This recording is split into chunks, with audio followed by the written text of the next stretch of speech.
Jadi kehendak kita itu bisa terjadi apabila bersesuaian dengan kehendak Allah Subhanahu wa ta'ala. Kalau hanya sebatas kehendak kita dan tidak sesuai dengan kehendak Allah, bagaimanapun kita berjuang, bagaimanapun kita berusaha, maka itu ujungnya adalah sia-sia. Banyak pelajaran dari Allah Subhanahu wa ta'ala di dalam kitab suci Al-Quran. Salah satu diantaranya adalah kisah Fir'aun. Suatu malam Fir'aun ini bermimpi ada seorang laki-laki yang akan lahir dan akan meruntuhkan kerajaan Fir'aun. Dalam mimpinya itu akan ada anak yang lahir, yang dia itu anak nantinya meruntuhkan kerajaan Fir'aun.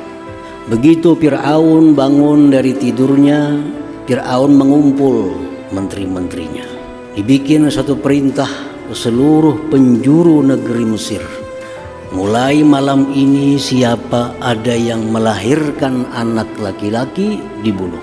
Nah, ini kehendak Fir'aun untuk menjaga kelestarian kerajaannya.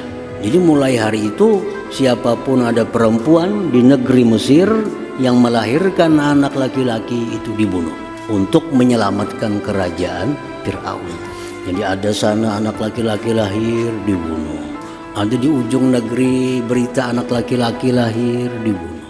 Nah, dengan ini Fir'aun berharap, berkehendak supaya kekuasaannya itu bisa terus menerus. Tetapi itu kehendak Fir'aun, kehendaknya Fir'aun tidak sesuai dengan kehendak Allah.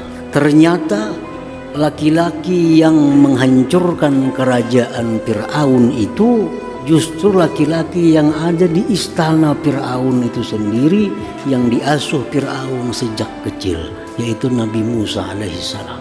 Dikira orang jauh-jauh bakal menyerang, sekalinya orangnya diingun sudah di rumah, dijaga, dipelihara, dibesarkan. Iya, Nabi Musa alaihissalam. Itu kehendak Allah.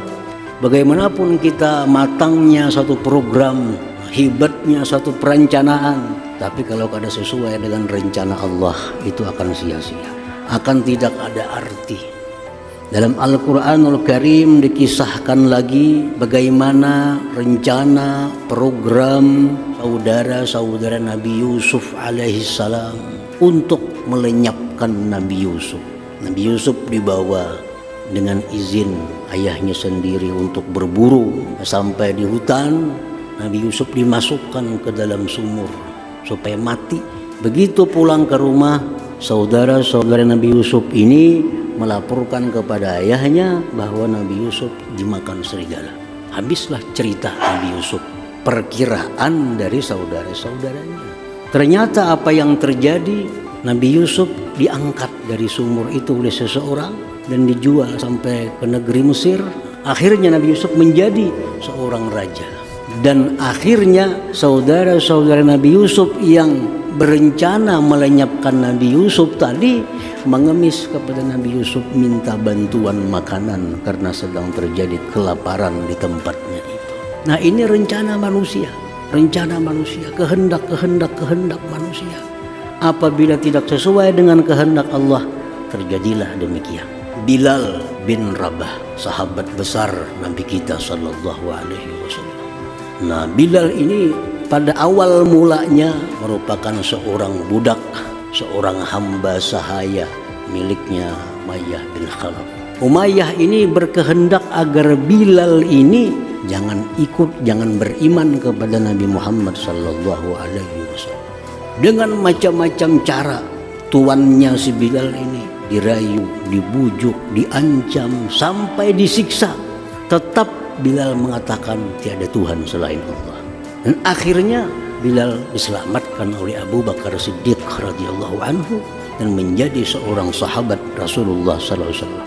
Nah, ini kehendak Allah. Allah menghendaki Bilal ini orang Islam. Allah menghendaki Bilal ini orang yang mulia. Bagaimanapun kehendak tuannya, kada akan terjadi. Demikian cara dibujuk langsung, dibujuk pakai perantara, dirayu segala macam, diancam, bahkan hendak dibunuh. Keyakinan Bilal sedikit pun tidak berubah. Kenapa sebabnya? Karena Allah telah menghendaki Bilal ini musliman, seorang muslim. Jadi rencana-rencana ini gagal total kalau sudah tidak sesuai dengan rencana Allah, dengan kehendak Allah Subhanahu wa ta'ala. Yasir lagi contohnya, dan istrinya Sumayyah. Ini orang-orang yang dikehendaki Allah Islam, disiksa bahkan sampai dibunuh kedua-duanya, sedikit pun tidak bergisir daripada iman Islamnya. Yasir dibunuh, Sumayyah istrinya pun dibunuh oleh Abu Jahal, tetap tidak meninggalkan keislamannya. Nah, demikianlah kalau sudah Allah menghendaki seseorang itu muslim, siapapun tidak akan bisa menggodanya, siapapun tidak akan bisa merusak imannya.